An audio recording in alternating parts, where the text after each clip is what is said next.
नमस्कार, स्वागत आहे आपलं परत एकदा युवा रंग तरंग या आपल्या मराठी यूट्यूब चॅनलवर. आजच्या व्हिडिओमध्ये आपण अतिशय एका विशेष उपक्रमाबद्दल माहिती पाहणार आहोत. म्हणजे बघा, येत्या 15 एप्रिलला श्री स्वामी पुण्यतिथी हा जो उत्सव आहे तो प्रत्येक दत्तधामावर आणि प्रत्येक स्वामी समर्थ सेवा केंद्रांमध्ये अतिशय उत्साहात पार पाडला जातो. आणि या निमित्त खूप चांगले चांगले आणि असे दिव्य ऊर्जेचे इथे नियोजन, दिव्य ऊर्जा प्राप्त करण्यासाठी ज्या सेवा आहेत त्या सेवेचं आयोजन इथं केलं जातं. त्यात प्रामुख्याने आहे श्री गुरुचरित्र ग्रंथाचे पारायण, त्यानंतर असतं प्रहर सेवा आणि यज्ञयाग. ह्या 3 सेवा खूप महत्त्वाच्या आहेत आणि या 3 सेवेंचे जे ऊर्जा आहे त्यापासून जे मिळणारे आपल्याला फलप्राप्ती आहे ती खूपच दिव्य आणि पुण्यदायी मानली जाते. बघा, श्री स्वामी समर्थ सेवा व आध्यात्मिक विकास केंद्र दिंडोरी प्रणित या मार्गाद्वारे परमपूज्य गुरुमौलींच्या आशीर्वादाने आपल्या पूर्ण भारतात प्रत्येक राज्यात, जिल्ह्यात, गावात श्री स्वामी समर्थ सेवा केंद्रांमध्ये दरवर्षी 2दा श्री गुरुचरित्र ग्रंथाचे पारायण, सामूहिक पारायण आयोजित केले जाते. एक असतं पारायण श्री दत्त जयंतीला, तेव्हा देखील 7 दिवसांचं पारायण असतं. आणि श्री स्वामी पुण्यतिथी जी की आता 15 एप्रिलला आहे त्यानिमित्त देखील 7 दिवसांचं पारायण आयोजन केलं असतं. आता ही जी सेवा आहे पारायणाची ही 9 एप्रिलपासून सुरू होणार आहे. 9 एप्रिल ते 15 एप्रिल या 7 दिवसांमध्ये ह्या खूप फलप्राप्ती देणाऱ्या, शुभदायी, लाभदायी, अलौकिक, दिव्य ऊर्जेच्या सेवा आहेत, महाराजांचा कृपाआशीर्वाद प्राप्त होणाऱ्या सेवा आहेत, त्या प्रत्येक केंद्रामध्ये केल्या जातात. त्यात पहिली सेवा म्हणजे श्री गुरुचरित्र ग्रंथ पारायण. श्री गुरुचरित्र ग्रंथ जो आहे अतिशय दिव्य ग्रंथ आहे.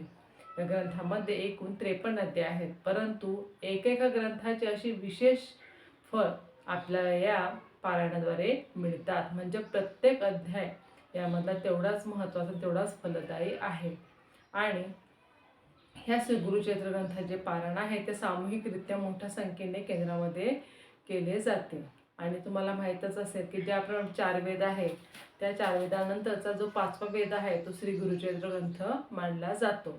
यामध्ये श्री दत्त अवतार श्री नृसिंह सरस्वती महाराज जे आहेत, दत्त अवतार नृसिंह सरस्वती महाराज त्यांच्या गाणगापूर येथील वास्तव्यास असताना झालेल्या सर्व त्यांच्या चरित्र, लीला, त्यांचे कृपा आशीर्वाद यांचे वर्णन इथे केलेले आहे. अतिशय दिव्य आणि अनुभव देणारा आणि खूप ऊर्जा देणारा हा ग्रंथ आहे. त्यामुळे मी प्रत्येकाला म्हणेल की तुम्ही आपल्या व्यस्त वेळेमधून या पारायणाला बसण्याचा जरूर प्रयत्न करा. बघा, दररोजची कामं ही कधी संपत नाही, परंतु आपण आपल्या स्वतःसाठी, स्वतःच्या आध्यात्मिकतेसाठी, मानसिक समाधानासाठी काही ना काही ज्या सेवा असतात त्या आपण केल्याच पाहिजे. त्यापैकी खरोखर खूप महत्त्वाची आणि खूपच अनुभवसिद्ध सेवा म्हणजे श्री गुरुचरित्र पारायण. आणि या पारायणाच्या काळातच बघा यज्ञसेवा देखील 7 दिवस पार पाडते. बघा, आजच्या धकाधकीच्या युगामध्ये आपण आपल्याकडे साधी रोजची देवपूजा जरी व्यवस्थित करायची म्हटलं तेवढा वेळ आपल्याकडे नसतो. परंतु या पारायणा काळामध्ये प्रत्येक केंद्रांमध्ये यज्ञ जे आहे ते केले जातात 7 दिवसांचे.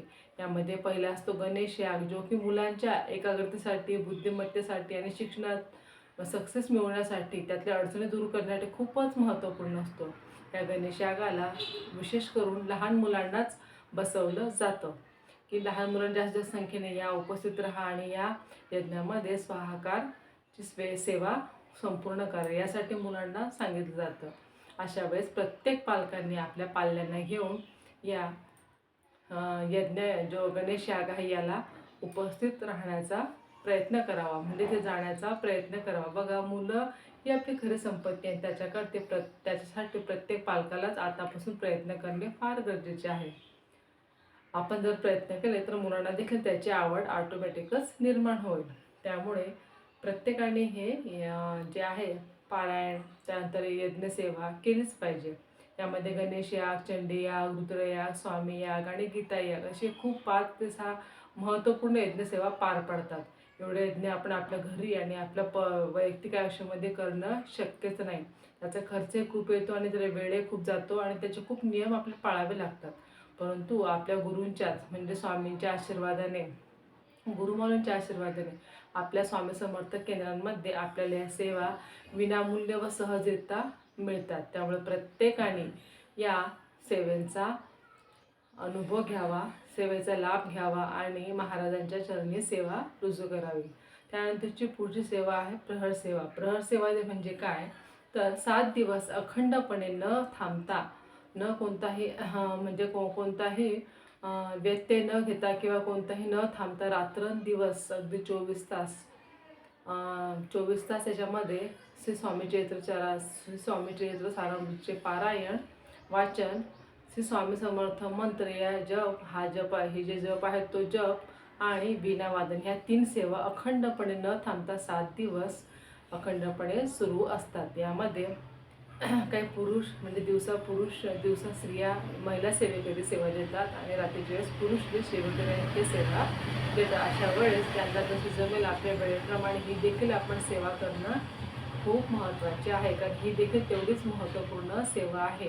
तर तिने सेवा आपण आपल्या पद्धतीने करण्याचा जरूर प्रयत्न करावा आणि खरोखर या 7 दिवसामध्ये स्वामी महाराजांपर्यंत आपली सेवा नक्कीच पोचते आणि खरोखर याचे खूप चांगले आशीर्वाद, खूप चांगले फायदे, खूप चांगले अनुभव प्रत्येकालाच आलेले आहेत. त्यामुळे ज्यांनी आजपर्यंत या सेवेला तुम्ही गेले नसाल तर तुम्ही नक्कीच यावेळेस विचार करा आणि सोबत जाताना आपल्या लहान मुलांना देखील सोबत घेऊन जा. कोणत्याही सेवा जर शक्य नसेल तर कमीत कमी तुम्ही 7 ते 8 दिवस आरती जी आहे ती महाराजांची, त्या आरत्यांना देखील हजर राहण्याचा प्रयत्न जरूर करावा. कारण ही सेवा खूपच भव्य आणि खूपच दिव्य आणि शुभ पुण्यदायी फळ देणारी आहे. आपल्या जन्माने असं म्हणतात, श्री गुरुचरित्र पारायण केल्याने आपल्या जीवनातील, आपल्या वास्तूतील, आपल्या शरीरातील सगळ्या प्रकारची नकारात्मक ऊर्जा जे असेल ते दूर होऊन आपल्याला महाराजांचा कृपाआशीर्वाद प्राप्त होतो, सकारात्मकता प्राप्त होते आणि आपलं जे आहे निरोगी, ऐश्वर्यदायी, आनंददायी जीवन प्राप्त होते, अशी ही याचा महिमा आहे. त्यामुळे मी प्रत्येकाला सांगेन की आपण स्वतः या सेवेंना 7 ते 8 दिवस नियोजन करून या सेवांना हजर राहावा. सामूहिक श्री गुरुचरित्र पारायण, त्यानंतर यज्ञसेवा आणि त्यानंतर आहे प्रहर सेवा. आणि जर वेळ मिळाला तर तिथे काही ना काही आपण सेवा मदत करण्याचा जरूर प्रयत्न करावा.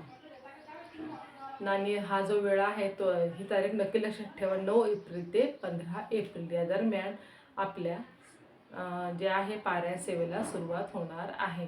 त्यामुळे आजच तुम्ही नियोजन करून ही सेवा लवकरात लवकर आपण कशी होईल यासाठी स्वतः थोडं तळमळीने जर प्रयत्न केला तर नक्कीच आपल्याला वेळ भेटतो. असं म्हणतात ना, आवड असेल तर सवड मिळते.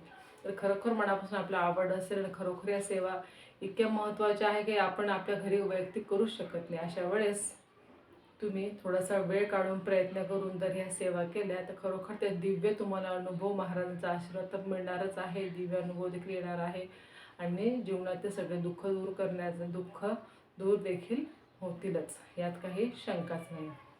आजच्या व्हिडिओमध्ये एवढंच. हा व्हिडिओ जर तुम्हाला आवडला असेल तर लाईक, शेअर, सबस्क्राईब जरूर करा. आणि पुन्हा एकदा विनंती करून सांगेल की प्रत्येकाने आपल्या मुलांना, आपल्या पाल्यांना घेऊन या 7 दिवसांच्या सेवेमध्ये जसं होईल तसं सहभाग नोंदवण्याचा प्रयत्न करा, स्वामींची सेवा करण्याचा प्रयत्न करा. भेटूया पुन्हा नवीन माहितीसह नवीन व्हिडिओमध्ये.